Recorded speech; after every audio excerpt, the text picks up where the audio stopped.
Bromine. So ano na nga, chlorine, chlorine, bromine, ano kaya susunod, iodine. Pero bago ngayon, qualitative test muna for bromine. Usually bromide nga lang yan. Parang chloride lang at saka iodide. Lalagyan mo nga ng silver nitrate. Okay? So again, yung chloride, nagsi-silver chloride, puti. Yung bromide naman, pag nilagyan mo ng silver, magiging silver bromide, dilaw. Okay? Dilaw siya. Kasi bromide ay dilaw. Yun lang. Pag iodide kasi, reddish brown nga. Yung precipitate ha, na nabubuo with silver. So, si silver nitrate nga, pang-differentiate mo rin ng halides. Kasi iba-iba yung kulay ng halide precipitate. So, for now, chloride puti, bromide dilaw. Okay? So, iodine na nga. Si iodine, ano sikat sa kanya? Pag dilusaw mo siya sa tubig, kailangan mo ng Ki. Sinabi ko na noon, di ba? Solubilizing agent nga ang Ki, NaI. Potassium iodide, sodium iodide. Solubilizing agent para sa iyong iodine. Okay? So, nagre-reddish brown nga yan sa tubig. Pero sa non-polar na solvents, laging violet. So, pag tinanong ka, iodine, nilagay mo sa chloroform, ano kulay? Violet. Kasi non-polar. Okay? Ayun. Wala na. Hindi kasi kahapon nagbabayo kami. Pinag-uusapan namin yung yung galactose glucose absorption. Kailangan mo nga ng alat. Oo. Kaya sakto, may nag-ice cream, tas roller coaster naman yung sinasawsaw. So alat yung roller coaster, ice cream yung matamis. So ma-absorb yung glucose. Yan ay ganun din. French fries at sundae. Kaya pala siya ginagawa. Anyways, pang-kontra. So yun, violet ang sa non-polar solvents. Kahit anong non-polar, kay chloroform, kay benzene, kay hexane, di ba? Maraming non-polar solvents. So ano yung concentration niya na effective na bactericidal nga at pang-disinfect ng water? 1:5,000.02%. Good news, di na siya tinatanong. Salamat naman. Mahirap yan. Dati kasi tinatanong. So siya nga ang most acidic at least stable or most reactive, bali, na hydrogen halide. Okay, di ba pag least stable, least stable, di ba? Most reactive, ibig sabihin. So yun. So bakit siya ulit ang most acidic sa mga hydrogen halide? Mabigat kasi yung atom niya. Dinroy ko pa kanina, di ba? Na madali na tatanggal yung iodine kasi ang bigat. Siya nga rin ay mabilis na oxidize. Kaya nga dati nung nasa mga expectorant na cup syrup yan, ano dinadagdag mo ulit? Na powerful na antioxidant nga. Sodium hypophosphite or hypophosphorus acid, HPH2O2. Nasa pharmaceutical aids and necessities pa ng inorganic men. Malapit sa umpisa. Okay? So again, ano ang pang-test sa halide? Laging silver. So, ayun na nga. Ang kulay nito, reddish brown. Hindi ko lang na-encode nga. So, chloride na precipitate ha, with silver. Ano kulay? Puti. Iodide, reddish brown. Bromide, dilaw. Huwag kakalimutan nyo. Mga reactions with silver. Wala lang. Gulat kasi alam ko gagawin. Putik. Yung subo yung ballpen. Hinihipan pala. Kasi nakaambak ka agad eh. Pinaunarge. Masyado tayo yata nagsama ng matagal sa tutorial. Anyways, ano tayo 80? Astatine. Siya nga lang ang synthetic na radioactive na halogen. Wala namang ibang radioactive doon talaga eh. At wala rin synthetic doon. Although kaya may bago na ng synthetic. Yung bagong element nga. Sino yun? Tennessine. Kanina. Tennessine. TS. Okay? Tapos buhay na buhay pa rin yung talong sa pseudo-halogens. Ano nga ang pseudo-halogens? Halogenoids. Bakit halogen oil? Kasi they react like halogens. Yun lang yun. So, tatandaan mo dyan, madalas may CN. Yun lang yun, madalas may CN. Kaya, nakikita mo yung ferricyanide, ferrocyanide, cyanide mismo, cyanate, thiocyanate. Okay? Cyanate, thiocyanate. Ay, ba't hindi bumababa? Ayun.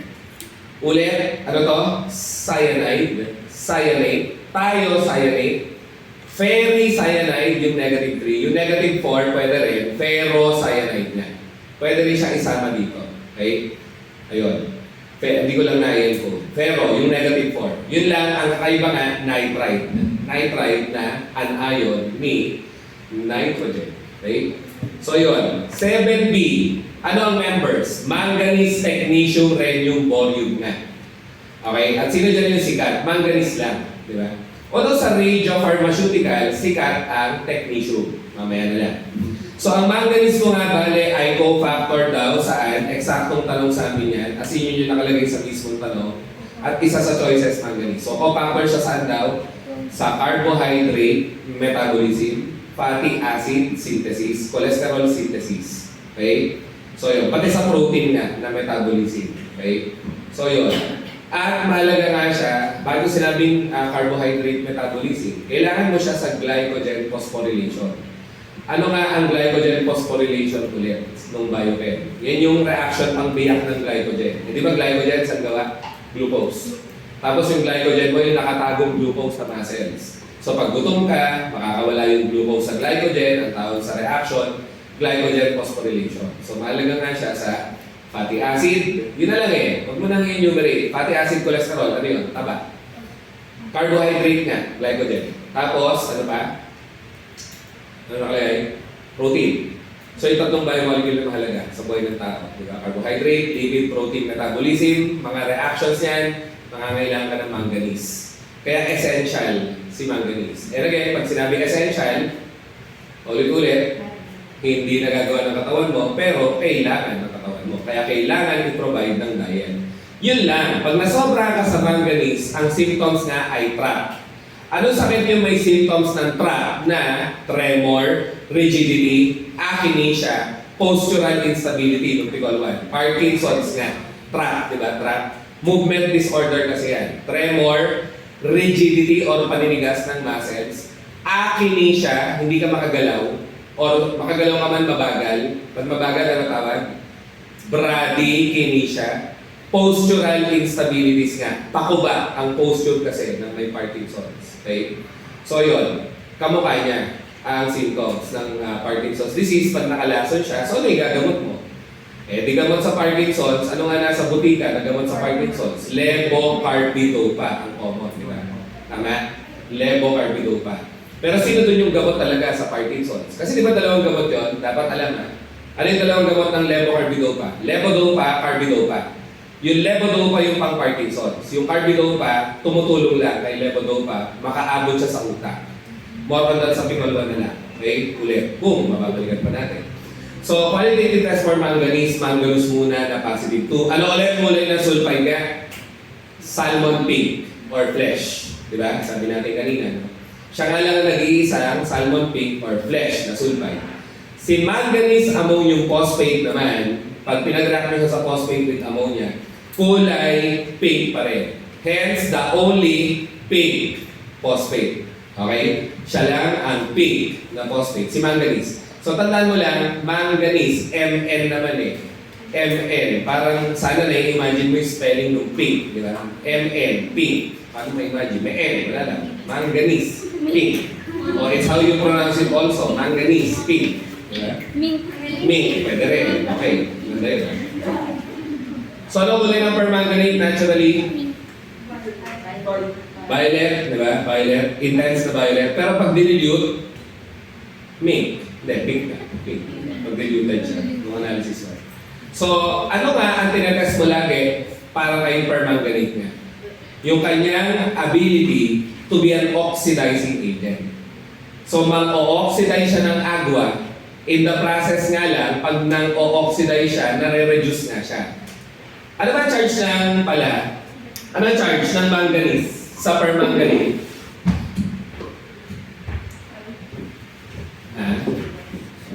Ano charge ng manganese sa permanganate?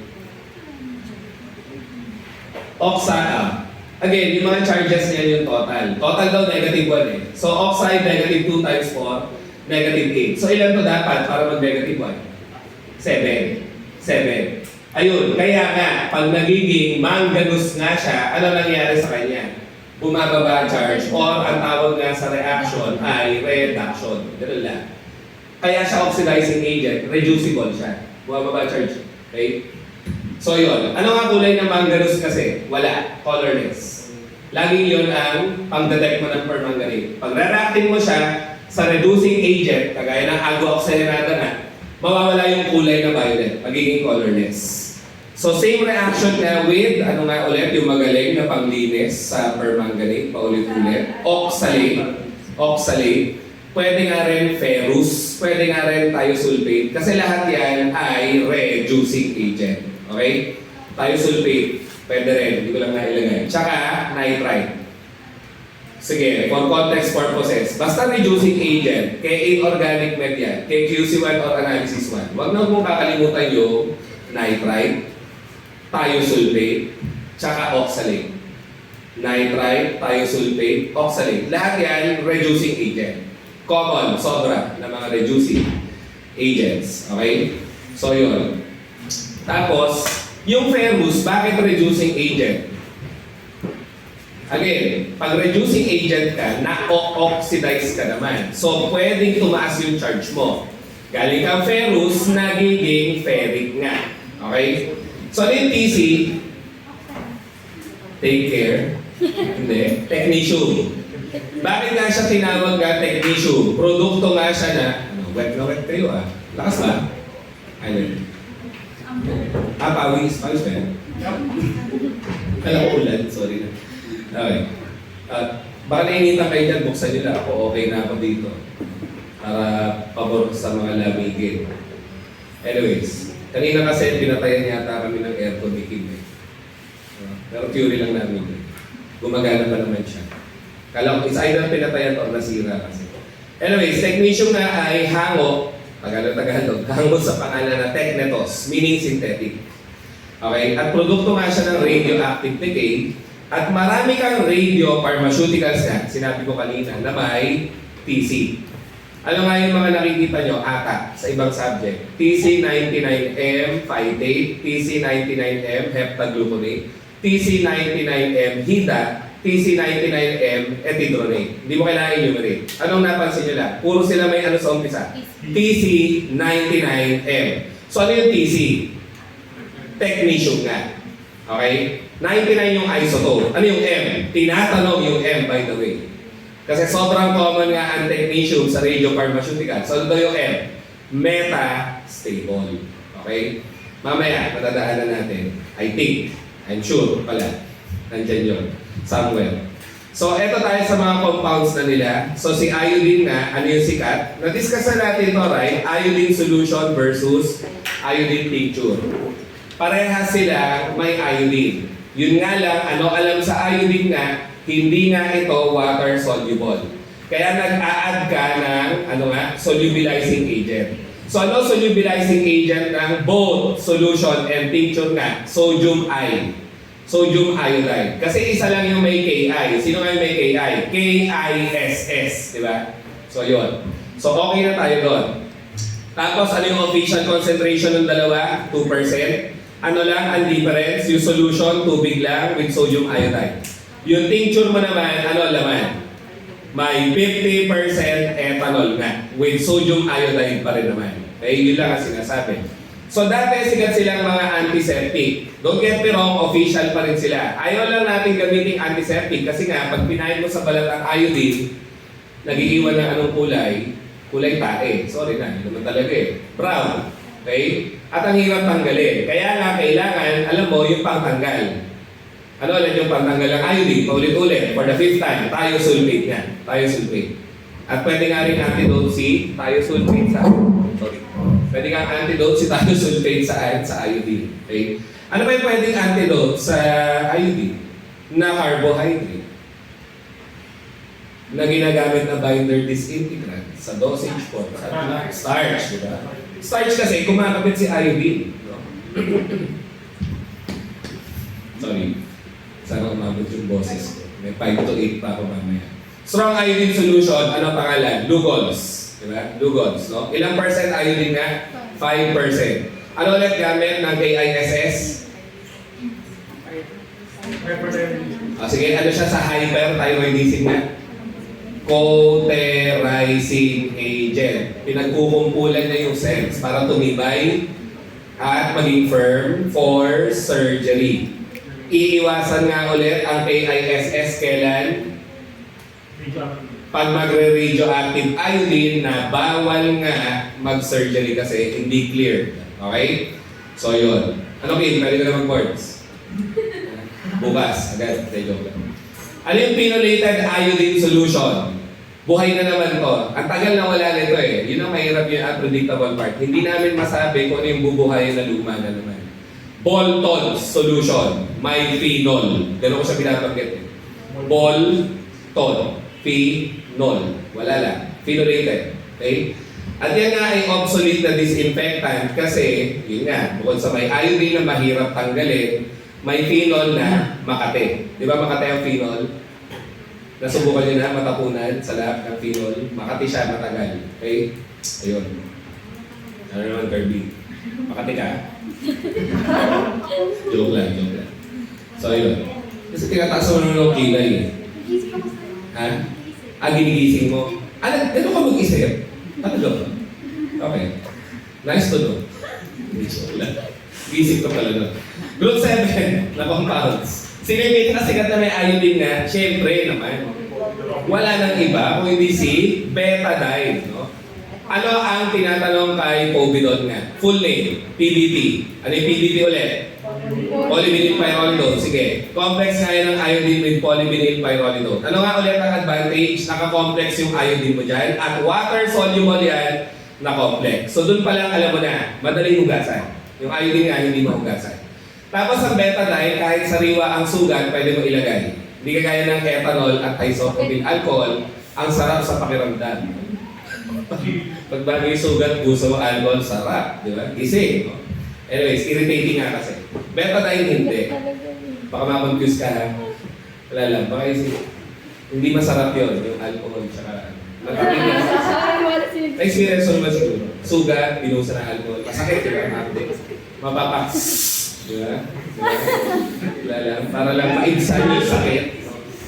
So yun. Ano na naman? Bilib ka naman sa paghigop ko. Ha? Okay. March, ano ba March?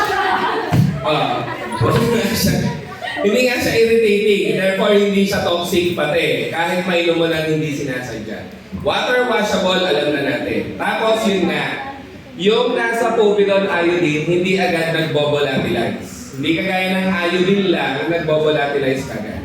At okay na yun, unstaining. Connected naman eh. Ano ulit ang iodine 131 at 125, radioactive iodine? So pag in-administer yan, naiipon sa thyroid gland, sisira ng thyroid gland, para nga yan sa mga pasyente na hindi good candidate for surgical removal ng thyroid. No? So yun, yun na nga yung sinabi sa baba. Para sa pasyente, hindi suitable, operahan, kumbaga. Manganese and technetium, ano ulit, toxicity ng manganese? Kanina lang. Dito lang ha, mga 10 minutes ago. Parkinson's. Mga Parkinson's. Ano, naalala nila yung mink. Potassium permanganate. Ano ang synonym ulit? Mineral chameleon kasi nagpapalit kulay from violet to pink to colorless. Ano ulit yung dahilan ng colorless? Yung formation ng manganese. Dapat alam yung manganese, yung colorless. Okay? So, strong oxidizing agent nga siya, okay na tayo doon. Antiseptic nga siya dati, kaso mo, pag pinahin mo siya sa balat, ganun din. May permanent brown stain din, kulay tae rin. Sorry sa term, okay? So, mahirap niya kung maputi ka nga, no? Tapos maglalagay ka iodine, permanganate, kulay tae, ang patch na naiiwan. Bakit pa yan? Safe daw. Ha? Safe daw siya. O, sinabi ka na. Technetium, siya mismo siya. So it's the most commonly used radiopharmaceutical nga. Ano ulit yung mga common forms? TC99M nga. Ito na ha. Sino si TC99M phytate? Pag phytate, ang gamit, liver imaging. Okay? Yung kasunod kasi, kaya kami nagalan. Subconsciously, heptagluconate, parang may tunog atay no? Tanggalin nyo na sa utak nyo yung hepta, gluconate na lang. Para hindi mo ma-connect sa atay. Kasi nga siya ay pang-kidney. Okay? Si heptagluconate ha, tanggalin mo na yung hepta. Pero yan yung talagang generic name ng gamot. TC99M heptagluconate. Ang sinasabi ko lang, tanggalin mo na sa utak mo yung hepta. Baka maisip mo pang hepa or atay. Kidney yan kidney. So ano yung pang hepa? O ano yung pang liver? Si phytate nga, di ba? Si phytate nga, liver lang. Kasi po, si HIDA, biliary imaging. Bile duct, para makita kung may bara. O doon nakukuha yon ng ultrasound. Okay? Kailan nagkakaroon ng bara sa bile duct? Hepatobiliary, atay at bile duct. Ano? Kailan nagkakaroon ng bara sa bile duct? Pag ikaw ay may gallstones. Okay? Or ano medical term sa gallstones ulit? Cholelithiasis. Sige. So yun. Ano nga ibig sabihin nung HIDA? Hepatobiliary immunodiacetic acid. Immunodiacetic acid. Kaya naging HIDA. HIDA. Well, ako naman, natatandaan ko siya kasi may classmate ako, Ida Bill talaga pangalan eh. Ida Bill. Ida Bill. Ayun. Ida Bill. Biliary kasi. Yung isa hepa lang eh. Diba? Yun lang, si Ida Bill. Tapos ano yung drug of choice ulit sa osteoporosis? Sinabi ko noon, dronate, biphosphonate. Kaya hindi mo malilimutan yung TC99M etidronate ay pang bone imaging na. Nade-deposit sa buto kasi yung mga biphosphonates na yan. So yan lang ang mga TC99M na laging tinatanong at lumang-lumang tanong din. Hindi mo nga alam sino dyan yung mabubuhay sa apat na yan. Okay? So yun. Moving on tayo sa 8A na. Ano ulit ang tawag sa 8A? Inert gases, noble gases, ano pa nga? Oops, teka, 7A. 8A, noble gas, inert gas. Noble gas, inert gas, di ba? 8A. So magkakalimutan na sila pa rin ay bahagi ng representative elements or A family. No? So going top to bottom, sino-sino yan? Helium, neon, argon, krypton, xenon, radon. Ang synonym niton, dapat alam, radon, niton, radon, niton. Ano yung bagong addition sa member? Oganison nga. Oganison. Okay? May tayo sa bagong periodic table, Oganison. Pero malabong itanong yung Oganison. Ang tandaan mo lang yung nasa bago ng, ano to? Bago ng 4A, Plerobium, 5A, Moscovium, 6A, Livermorium, 7A, Tennessee. Yung mga bago sa baba. Okay? Si helium, alam na natin, pampagaan nga ng oxygen saan? Sa artificial air. Ano side effect ulit? Donald Duck South. Diba? Sino most popular halogen nga kasi ginagamit sa advertisements, advertising, or di ba mga neon signs, nilalagyan nga ng neon gas actually, kaya sila nagiging neon. Okay? So best low, most popular. Si argon ay kapalit nino? Ni nitrogen. Pang-displace mo ng oxygen nga sa loob ng ampules para hindi ma-oxidize, di ba? Most abundant nga siya actually na noble gas. Hindi pa naman natatanong, baka kayo tamaan ng first time. So, kapalit nga siya ni nitrogen. Yun yung mas common na tanong. Or pinapalit mo si argon kay nitrogen bilang antioxidant inert atmosphere sa mga ampules mo. Krypton and xenon, buhay na buhay ang tanong. After 10 years binuhay, ano nga lumang gamit nila? Inhaled anesthetic. Yun nga lang, hindi na natin ginagamit kasi masyadong toxic at masyadong mahal. Kasi synthetic yan. No? Kung gusto mo na madalian, synthetic na krypton xenon ang gagamitin mo. Kung gusto mo ng natural krypton xenon, gagastos ka pa rin kasi sa outer space mo lang sila makukuha. So hindi practical, di ba? Gagawa ka ng gamot, punta ka pa outer space. No? Pero tinatanong niya, sadly. Ano ulit sinonym ng radon? Nito. Inulit-ulit mo kaya, radon, niton. Huwag kakalimutan. Siya nga lang ang synthetic na inert gas. Okay? So yun. Ano ulit tawag sa 8B? Triads. Sino ang first triad? Feconi. Feconi. Kailan mo, ayoko na ulit. Ang bastos pala pakinggan. Feconi. Sige. Ha? Ano naging bastos doon? Huwag yung isipin. Sige. Ako lang yung green-minded ata. Root road pala. Root road pala. Sino yun? Second, triad. Kasi yung third triad, E-plato. Di ba? Iridium, platinum, osmium. Ano tawag sa second and third triad? Platinum metals din. Or noble metals nga. Noble metals din, ang platinum metal. Bakit noble? Kasi platinum, unreactive din in its metallic form. O sino yung bagong fourth triad? Total, paborito niya yung mga triad na yan. Baka gulatin tayo, bigla, fourth triad na bago rin, na mga synthetic, na 8B elements. Hasium, magnesium, darn, statium. Okay? Sige, spell out. Hasium, magnesium, darn, statium. Para maalala lang ang spelling. Darmstadtium. Darmstadtium. Okay? Sino ang pinakasikat kaya sa AB? Siyempre, yung hematinic. Ano ulit pag hematinic? Anti-anemia nga. Sino yan? Iron. Iron.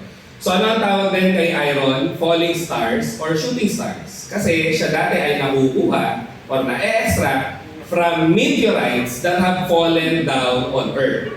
Kaya, shooting star nga ang source niya dati. Okay? So, yun.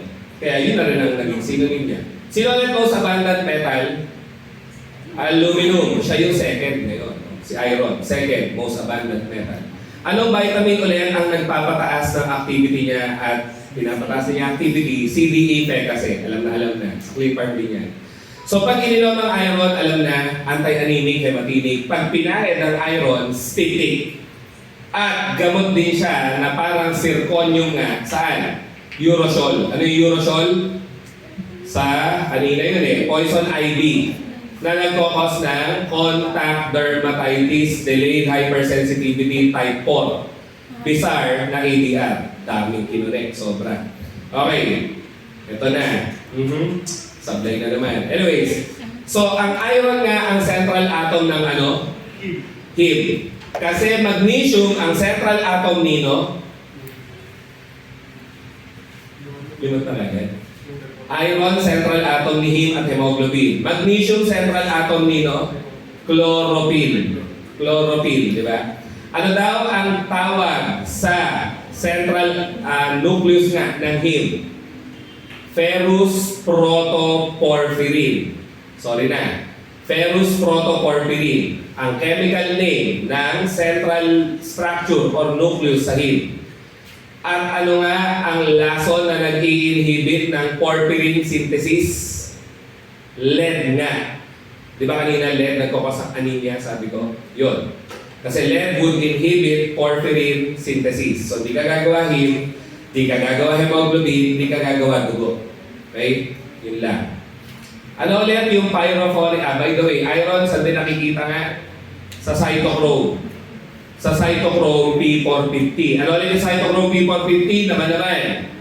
Most common enzyme pang-oxidize ng gamot sa phase 1, biotransformation.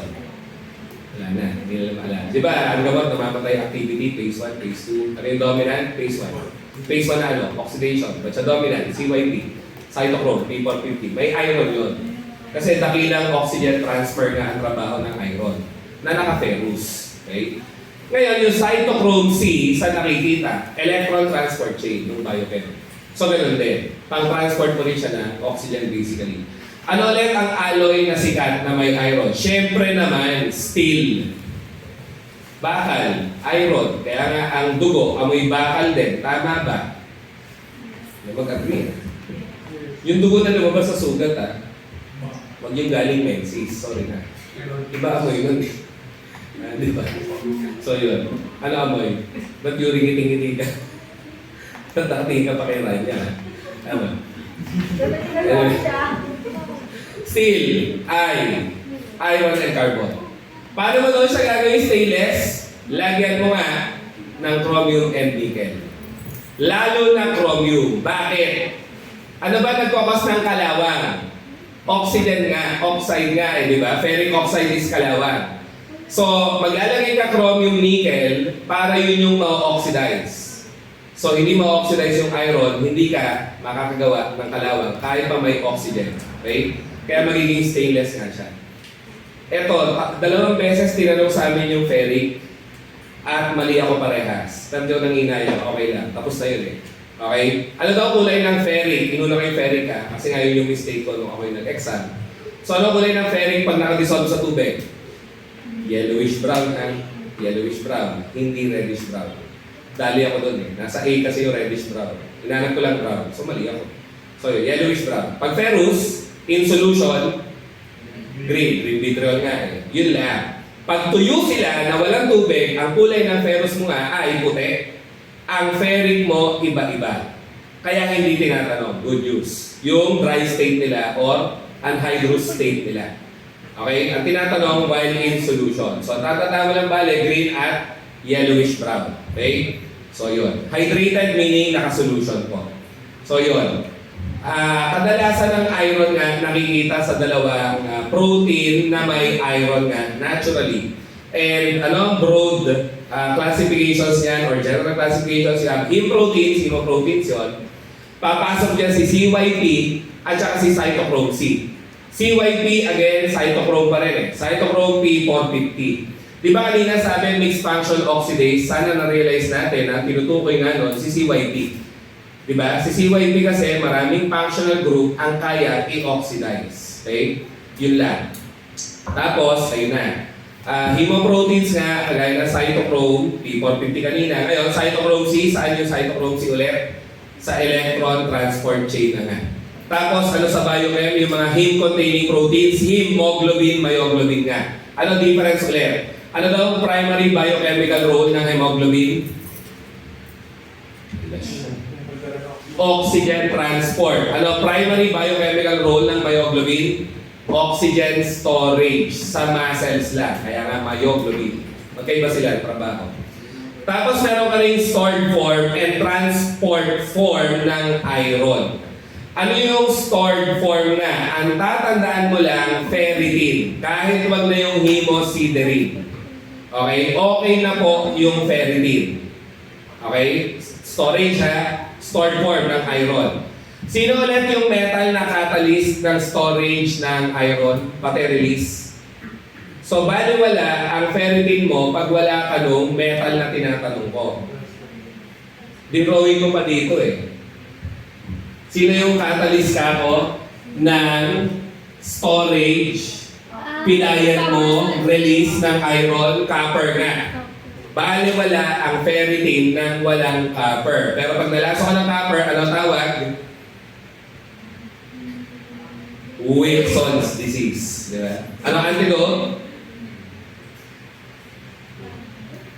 Trientine. Ano yung luma? Penicillamine. Saan galing penicillamine? Tama na. Penicillin. Saan galing penicillin? Penicillium notatum. Anong klaseng antibiotic penicillin? Beta-lactam. Connect ng connect pag nagsa-self-study na sa actual boards. Hanggang maubusan ka na i-connect para ma-retrieve mo lahat as much as possible. Sa dami kasi niya, repetition is the key talaga. Repetition is the key. Lalo na inorganic, puro recall. So, yung transport form ng iron nga na may protein, madali eh. Katunog, no? Transferrin nga. Kahit wag na yung siderophilin. Nakakabulol pa nga. Siderophilin. Okay? Transferrin na lang. Major iron transport. So, pag nalason ka ng iron nga, ano ang common manifestation? Pag chronic iron poisoning, ano daw?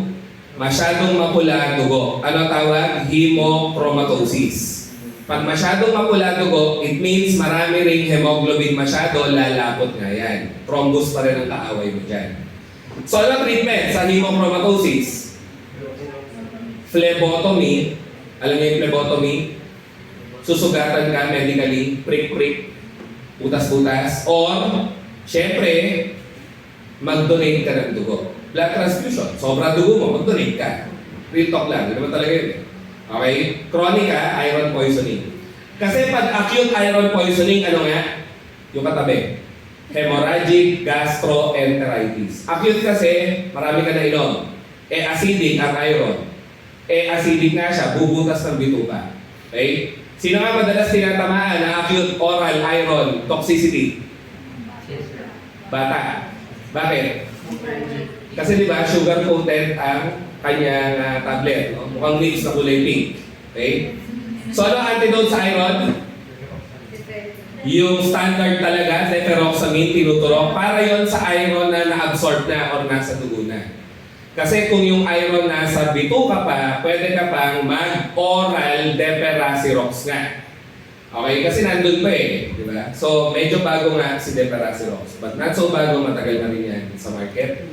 Yung nga lang, bihira nagkikerry, medyo mahal. Anyways, qualitative test na for iron containing ions. So, ano nga yun? Ferrous, ferric, ganun lang.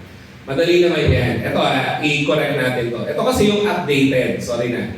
Pero mas gusto pa rin ngayon nasa reference ng Parma na Rogers. Palitan ko to.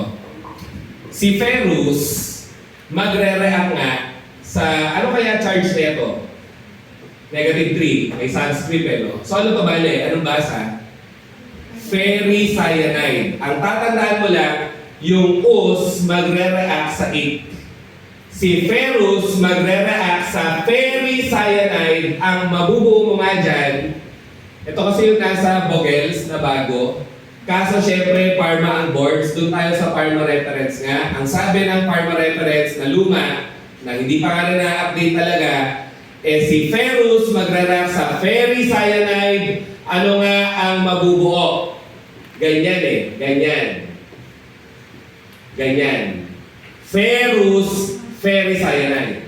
So, yung us magre-react sa ik. Pagpapangalanan mo na, punukan mo lang. Ferrous, ferricyanide.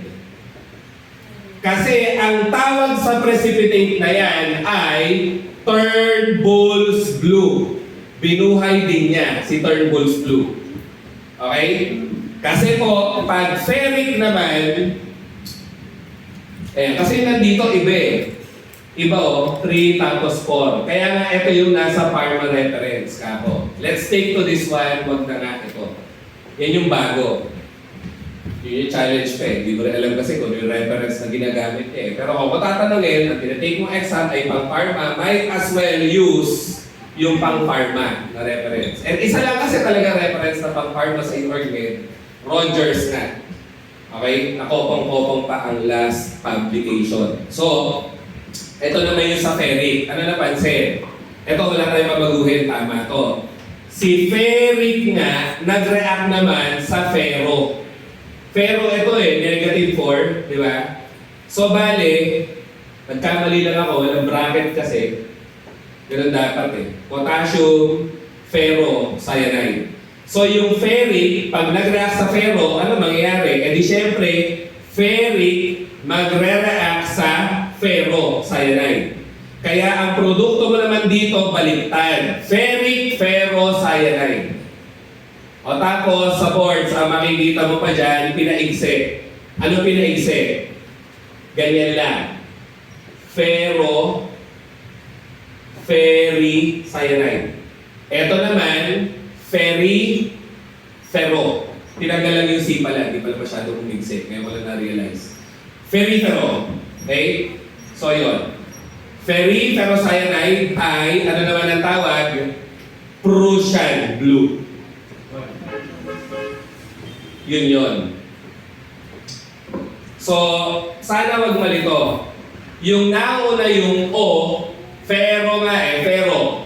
Turnbull's blue. Wala lang. Kasi yung nauna yung ferry, Prussian blue. Okay? So, ferro, ferricyanide is Turnbull's blue. Ferry, ferrocyanide is Prussian blue. Dapat alam na alam yung dalawa. Okay? So, eto tayo kay cobalt. Failure na naman. Ano yung cobalt nga?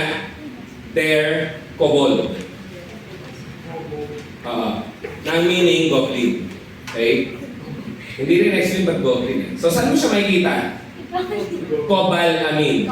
Cobalamin, B12. Tapos sa beer, nilalagay nga siya to enhance foaming. Ayun. Nakikita niyo siguro yung beer na ang tatak cold 45. Parang tunog ano? Cobalt. Wala lang. So, dito sa may cobalt siya ha. Para lang matandaan mo na ang cobalt nasa beer. Pero ang chismis nga, may cobalt, ang cold 45. Red horse daw wala. Chismis na gano'n. Walang basis. Okay? So yun. Tapos, anong kulay ng cobalt nga kapag basa? Red, oo. Pero pag diluted, pink. Oo. Pag Pag tuyo, bale, ano na siya? Blue. Anhydrous, blue. Pag basa or in solution, pink. Siya nga yung indicator saan? Sa silica gel mo nga, sa desiccator. Yun lang po. Okay? So, yung silica gel mo, pag nag-pink nga, basa. Pag nag-blue siya, okay pa yon, gumagana pa yon kasi tuyo. Ano ba trabaho ng silica gel? Mag-absorb ng moisture nga eh. So, pag pink siya, puno siya ng tubig. Hindi siya makaka-absorb ng moisture. Okay? Ayun lang. Ano ba nga ang salt na ginagamit nga lang doon? Cobaltous chloride. Ano tawag kay cobaltous chloride? Laber's ink. Ang sinasabi ni Sir, cobaltous chloride, yung nilalagay sa silica gel ng desiccator natin. Laber's ink na ang synonym din, sympathetic ink. Okay? Sympathetic ink. Ayun. Marami kasing theories. Ang sabi nila noon, yung pagiging pink nga niya kasi faded. Okay? Kaya tuloy, pag sumulat ka na siya ang ginamit mong ink, hindi kita yung nakasulat. Habang moist yung papel. Pag pinatuyo mo na yung papel, magbo-blue yung nakasulat. So makikita mo yung hidden message na sinasabi ng iyong, syempre, di ba? Hidden message. Eh di ba dati ng mga medieval times, uso yung mga pinagbabawal na relasyon kasi, no? Patago. Sorry. Patago, nakapigit ka na eh. Pero bill ko sa'yo, sumasagot ka pa rin, ha? Papigit ka na, sumasagot ka pa. Ikaw na. Okay. Laber's ink, sympathetic ink. Okay? Pwede nga rin daw baliktad. Gagamit ka ng konting-konti niyan, so tuyo, susulat mo siya sa papel. Yung pagiging blue niya, faded. Pag binasa mo naman daw, magre-red. So, ewan ko kung alin yung theory na mas tama. Basta yun ang punto, ba't siya tinawag na Laber's ink? Okay? Nagpapalit kulay kasi pag tuyo at basa. Tuyo at basa. So, tandaan mo lang, pag blue, tuyo, anhydrous. Pag pink, basa. Okay? So, yun. Dahil nga si cobalamin ay tumutulong kay folic acid, no? Mahalaga nga silang dalawa saan? Sa heme and red blood cell synthesis. Matik na yun. So, yung nasa baba, tapos na tayo. Yan nga lang ang kaisa-isang qualitative test ni Cobalt. Paborito ko pa, Marge. Kanina, di ba? Yan yun, no? Cobalt, tetracyanate complex ion. Naka-ammonium salt lang siya. But still, ano tawag dito? Vogel's reaction. Kanina, di ba? Beautiful blue nga. Ang positive result. Okay? So, yun. And then, nickel, odd Nix copper. Odd Nix copper. Ang tawag din sa kanya. It's the most powerful na inorganic na cancer-producing substance. Okay? Saan mo nga siya makikita? Copper and nickel, ano to? Monel metal. Dati pa sa copper. At ano kulay ng nickel sa solution? Kamukha nga ng chromium, ano ulit? Green. Di ba? Di pala kumakagat. Green. Ano ulit yung anti-diarrheal prep na may nickel? Nickel pectinate. So bakit yun anti-diarrheal? May pectin. Yung pectin, ano ulit? Adsorbent. Ganun lang. Okay? At saka lang ang nasa medical use pero wala sa atin sa ibang bansa. Ang tinanong pa nga sa amin dyan, yung lumang version, o umulit pa rin, nakikita mo doon siya saan? Sa fossil fuel combustion at saka fancy jewelry. Ano yung fancy? Fake na jewelry. So pag may hikaw ka na may nickel, pwede kang magka-cancer. Pero syempre hindi agad-agad dyan. Okay? Ibig sabihin, kung mahilig ka sa peke na hikaw, okay, be sure no, na wala siyang nickel. Paano mo matetest? Then dissolve mo sa acid. Pag nagkulay green, may nickel to. Nickel ion in solution kasi ay green, di ba? So carcinogen nga siya na powerful kasi. Okay, kaya ako shinare. Yun lang. Qualitative test ng nickel, ako binabanggit ko lang yan, dimethyl glyoxime nickel. Nickel. Dimethyl glyoxime pang test ng nickel or nickel, kulay red. Pero kahit kung yung kulay na red. Okay? So, osmium naman, pangalan pa lang, mabigat na no? Osmium. Di ba? Heavy as no substance. Ganun lang. So sa kanyang tetroxide form, pinampapatigas natin yan ng tissues para ma-mount natin siya sa electron microscope. Kasi ang tissues, pag hindi matigas, natural, di ba, nag-microscope kayo, micro, no? Mahirap maglagay ng sample sa glass slide. So, para dumali at para tumigas, lalagyan mo ng osmium tetroxide. Yun lang yung gamit niya. Platinum naman ay very unreactive, mababa nga oxidation potential. Kaya kung mo siya nakikita sa crucible with cover at iba pa na mga instrument or equipment sa laboratory. Okay? Makikita mo nga siya sa mga anti-cancer agents na may platin sa pangalan. Sino nga yung mga sikat na ganyan? Carboplatin, cisplatin. Parehas pang ovarian cancer. Yung bago na oxaliplatin. Oxaliplatin. Para saan? Colorectal cancer. Okay? Ovarian cancer ay common sa babaeng madalas naka-pills. Okay? Tapos, ano naman yung ano nga yung oxaliplatin? Colorectal cancer. Saan common ang colorectal cancer? Sa alcoholic. Okay? Yun lang. More on that sa perhaps Picol 2 kung kakayanin pa ng oras. Ano yung PD?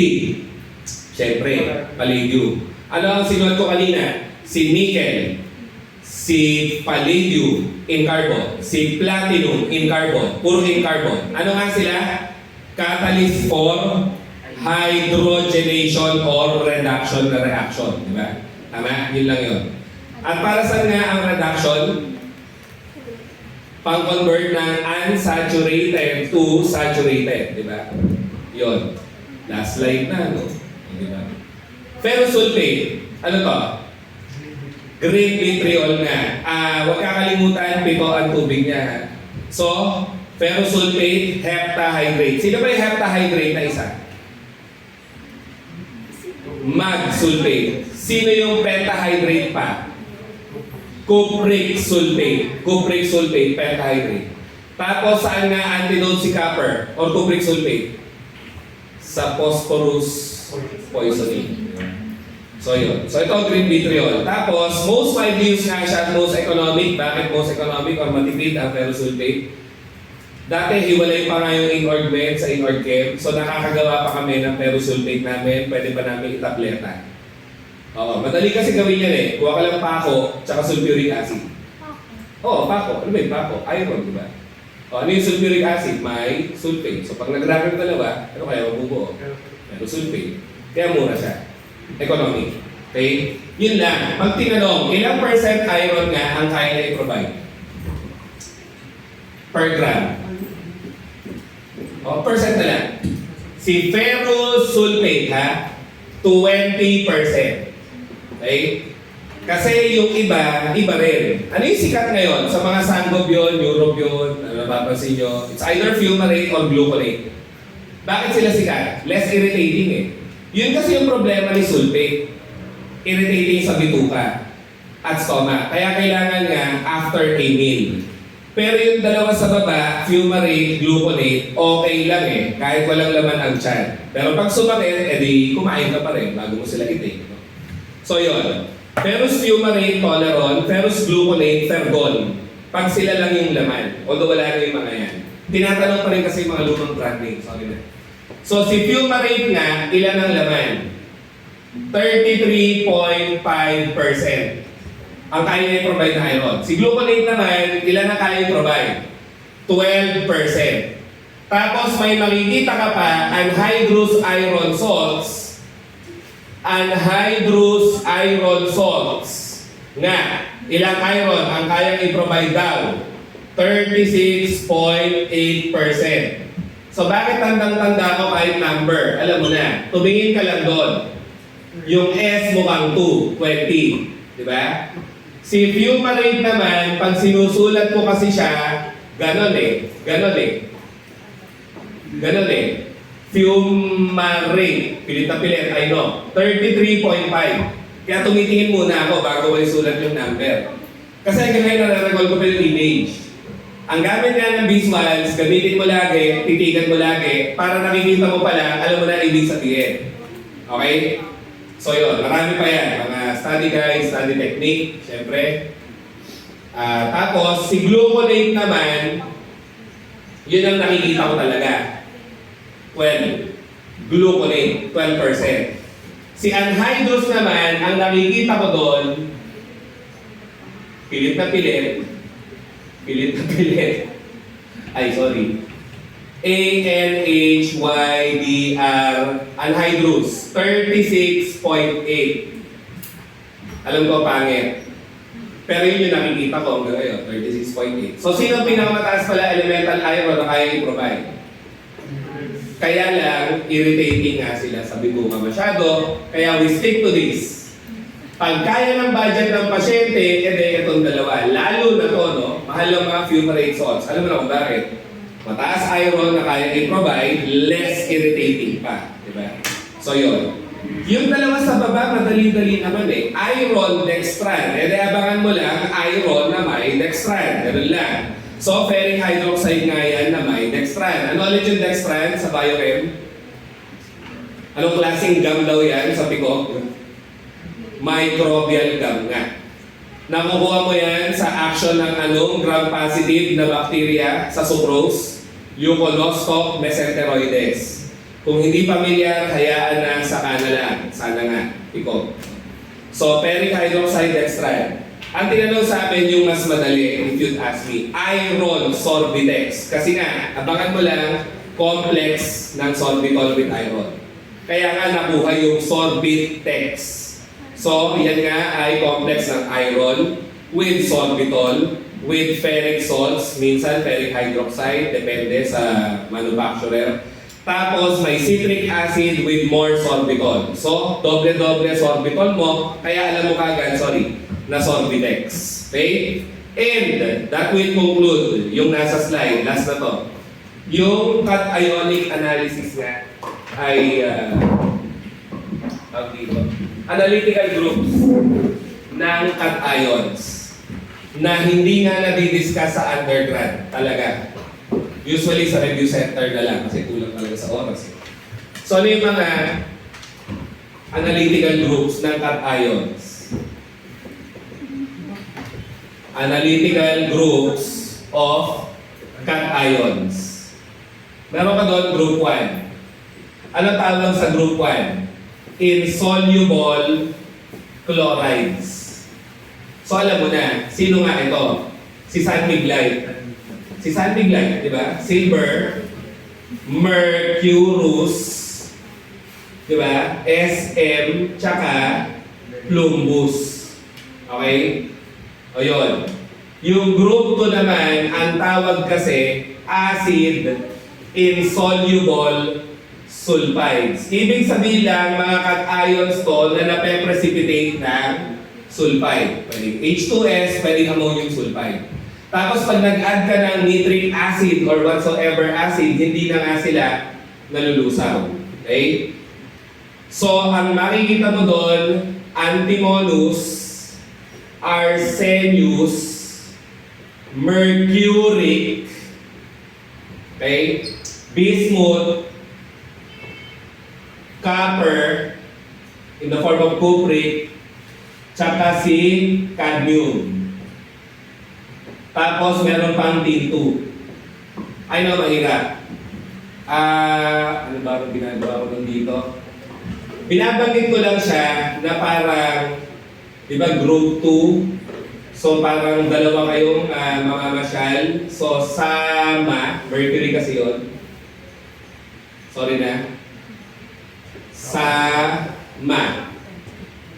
Ba. Ku. Kan. Sama ba ako sa lakad? Tapos, Sino kasama? pwede rin. O, saan nga ba lakad? O, sino nga ba kasama? Ay ba? Sino? Okay? Acrostic mnemonic yan. Ano yung sabihin ng acrostic? Kinuha mo yung first letters, tinranslate mo into a sentence. Okay? Yun lang. Kasi pag traditional mnemonic lang, first letters lang, ginawa mong pangalan, ginawa mong lugar, etc. Ito sentence eh. Sama, mercury yun, bismuth, copper, cadmium, tin. Kahit anong mnemonic pa yan, okay, hindi yan mag-work kung hindi mo pa-practicein, i-translate sa literal meaning. Kasi malaki tsansa, tanda mo to, pero hindi mo tanda yung ibig sabihin. Kaya kung minention, you have to practice regularly. Ganun talaga siya. Natalas kaya mo enumerate, sige, ako kasi hindi talaga eh, bilang estudyante, hindi ko siya matandaan. Si group 3 naman, ko alam kung i-share ko pa eh. Share ko ba? Base insoluble sulfides. May B kasi. May B. So parang toilet bowl. Wala lang. CR, Nife, ako, MC. Wala lang. Pag pupupo ka siguro, kumakanta ka. So, ikaw yung MC. CR, Nife, ako, MC. Ang hirap kasi. Diba? Siya lang yung nilagyan ko noon. Kaya hanggang ngayon tanda ko. Ito medyo struggling pa ako. Nire-rehearse ko pa talaga yan. Para maalala ko yung ibig sabihin. Ito, kahit hindi ko na-rehearse, hanggang ngayon tanda ko siya. Toilet bowl, CR, Nife, ako, MC. So, chromium 3, nickel 2, ferrous, and ferric. Actually, yun lang ang challenge dyan. Aluminum, cobaltus, manganese, zinc. Ito lang magpapahirap dyan eh. Kasi ito nga, number 1 beer, San Mig Light. Number 1 beer noon, parang nga lang namin, sorry na, San Mig Light. Okay? Yung 4, hindi ka rin mahihirapan. Bakit ka mo? Insoluble carbonates nga eh. Insoluble carbonates. Sino yung insoluble carbonates? Majority ng 2A. So, ano ulit yung 2A? Magkasarbara, di ba? Kunin mo lang yung magkasar at saka ba, okay ka na. Sila na ay insoluble na mga carbonates. Okay? And then yung group 5 naman ay mga, ito na, pinakamadali at madalas itanong lately, soluble group. Sino kaya ang soluble group na mga cationic? Siyempre, group 1A. Hindi mo nga lang isasama si hydrogen kasi di naman siya metal talaga. Tama? Lithium, sodium, lina, halina, carag, sespar, diba? Kaya sila nga ang mga soluble cations. Okay?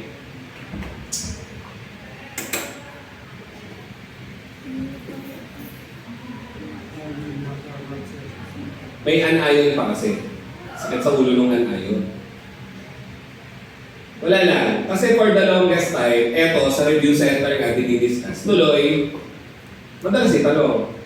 Ang nangyari nung minsan, 2 to 3 board exams ago, ang tinanong, paano yung sa anions? Yun. Ayos na? Analytical groups of anions. Ito mga walang title. Sarili ko lang title to. Binasa ko lang yung mga procedure kung paano sila kinuha kasi. So yung group 1 kasi ay insoluble silver salts. Okay? Ibig sabihin, pag naglagay ka na silver nitrate, sila ay nape-precipitate mo. O, di alam mo na kung sino to. Sino nga to?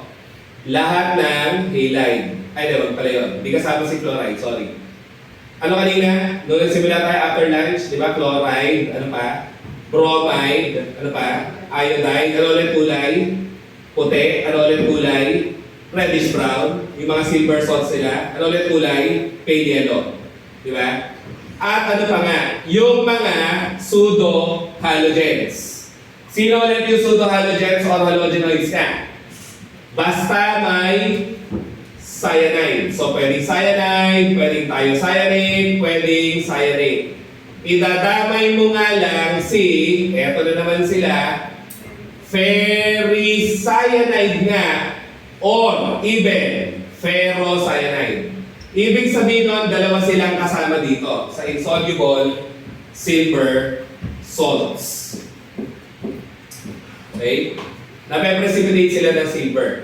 Yung group 2 naman, nape-precipitate ng silver, pero nalulusaw sa mga acid treatment. Kaya ang tawag, soluble silver salts.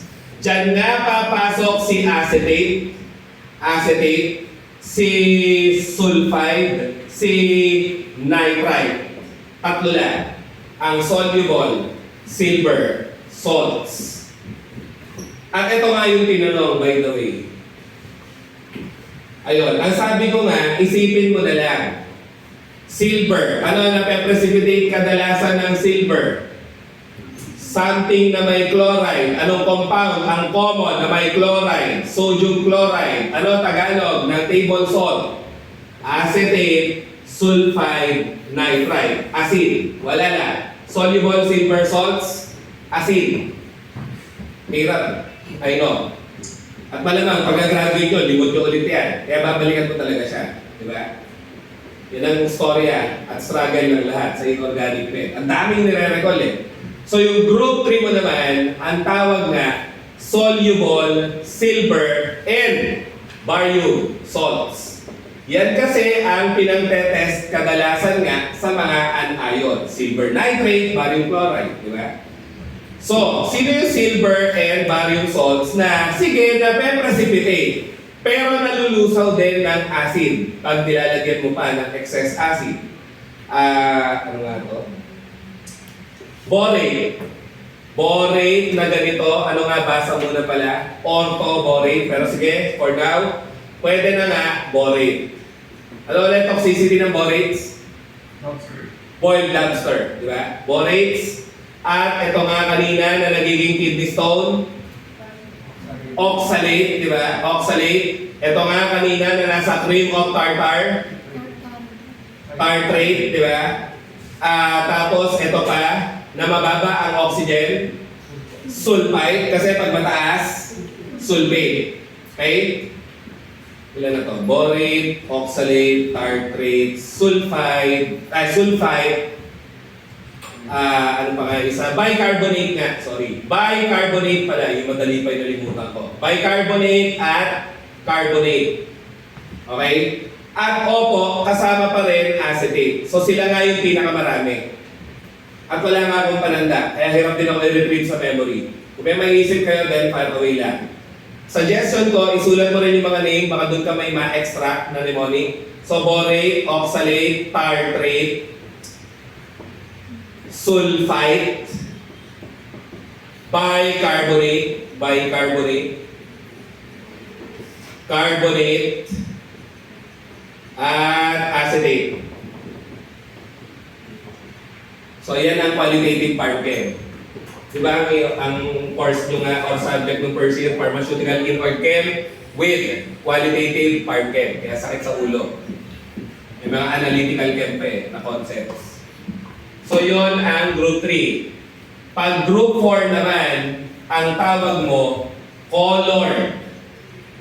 colored, soluble, silver, salts. Ibig sabihin, mga anions ito ulit na nape-precipitate naman ng silver. Pero nalulusaw at may kulay na nabubuo nga. Okay? So una mo dyan, chromate. Kasi nga kulay dilaw yan kadalasan, yellow-orange pati, no? Also dichromate. Okay? Tapos phosphate na nagkukulay dilaw. Di ba? Ayun, yung dalawa kanina. Arsenite, arsenate. And thiosulfate. So yun, again, ilagay mo yung name, baka sakaling may makita ka, chromate. Ang good news na tinanong yung mas konti yung 2. Chromate, phosphate. Ito siguro kahit huwag ko ng pangalan, sige nga, baka may makita kayo. Arsenite, yung mababa oxygen. Arsenate, yung mataas oxygen. Yun lang. Ito pala, sorry. Thiosulfate nga. Thiosulfate. Okay? So yun. Yung group 5 naman, ang tawag na unprecipitated. So walang nabubuong precipitate dito pag naglagay ka silver nitrate.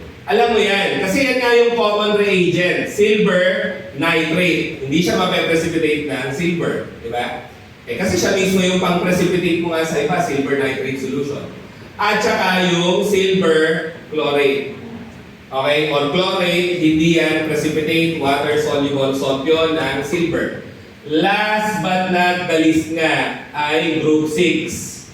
Soluble naman na barium salt. So, eto lang ang bukod tanging grupo na feeling ko, gut feeling, siya na susunod na itatanong dahil ito, barium lang. pansinin mo yung mga nauna, puro silver ang reagent. Siya, barium lang. So, sino nga ang hindi kaya i-precipitate ni barium? Sino? Yung fluoride, okay? At saka, ano isa? Nitrate. Yan, nitrate. So, si nitrate, hindi nabubuo. Hindi wala talagang precipitate with silver. Hindi nagra-react. Ganon din kay barium, basically. Okay? Or ang punto, mali. Sorry. Ano nga sinabi ko? Eto, walang precipitate. Walang precipitate. Hindi kaya yung 1 to 4 kasi may mga nabuong precipitate. Yun lang, yung 1, ano yung 1 sa silver? Na precipitate. Yung 2, na dissolve. Diba? Yung 3, na precipitate, na dissolve din. Pero same with barium.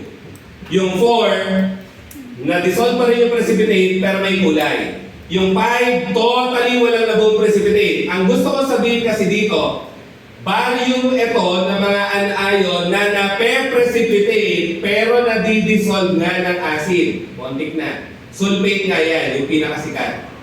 Si barium sulfate, di ba, precipitate, nadidissolve siya ng excess acid, excess base pa. Yun lang. Okay? Hindi yung inon, di ba? Pinatay natin kanina eh, no? Opo. Nabatang 45. Opo. Ilan mo? Ilan mo pa tapos na yan eh. Ayun. I know challenging yung anions. Malimutan mo na wala lahat. Huwag lang yung group 2. Okay? Ayun. So next week, process. Liliwanagin ko lang para yung iba, ang assumption pala, kung ano yung na-discuss sa buong prelim, yun ang i-exam. Hindi po. Tapos na yung Gen Chem, hindi na natin babalikan yun. So, ang aralin nyo lang yung organic web, post-test. Saan magpe-play ng role yung alam mo lahat? Siyempre sa dulong IPS2 map boards. Okay? Kaya sa mga Sabado, inorganic web lang. Walang Gen Chem. Okay. Okay? Pero yung Gen Chem, sa map board, siyempre, makikita nyo ulit. Yun lang. Walang questions, you may go, class dismiss. Yay! Yun. Pahinga na, kayo. Ako may klase pa. Kasi hindi yung schedule naman. Yung time po. Ano nakalagay doon? Ay, parang may po. Basta nasa gitna siya eh. Sir, may lecture pa tayo. Wala lang. Exam week eh. Ay! Ano may sabay Gusto mo? lecture? Pwede tayo mag-board game doon after. Ayun.